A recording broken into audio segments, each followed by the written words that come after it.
Apa yang nak buka kedai makan, tolong fikir habis-habis. Hari ni hari yang kedua kedai operasi. Jam menunjukkan lebih kurang pukul 8 malam. Masuk dapur sesi yang kedua untuk menumis. Nak buka kedai makan ni bukan benda mudah. Tapi kalau tak ada minat, dia takkan boleh jadi. Aku tak larat sangat. Boleh silap hari bulan, boleh demam. Tadi waktu mak telefon tadi kan, apa mak cakap? Mak kata, macam mana hari ni, okey ke? Kuatkan semangat, InsyaAllah. Jangan berhenti-henti, jangan toleh belakang dah, mak kata. Terus ke depan. Aku pun rasa bersemangat sikit lah sebenarnya bila mak cakap macam tu kan. Sebab kita penat.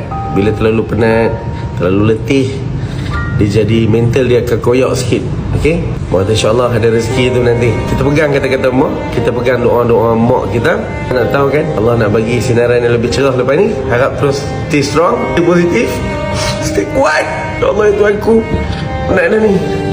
Okay, so tolong doakan saya, semoga semuanya berjalan lancar. Apa jangan lupa main support Pak Man. Esok restoran buka macam biasa.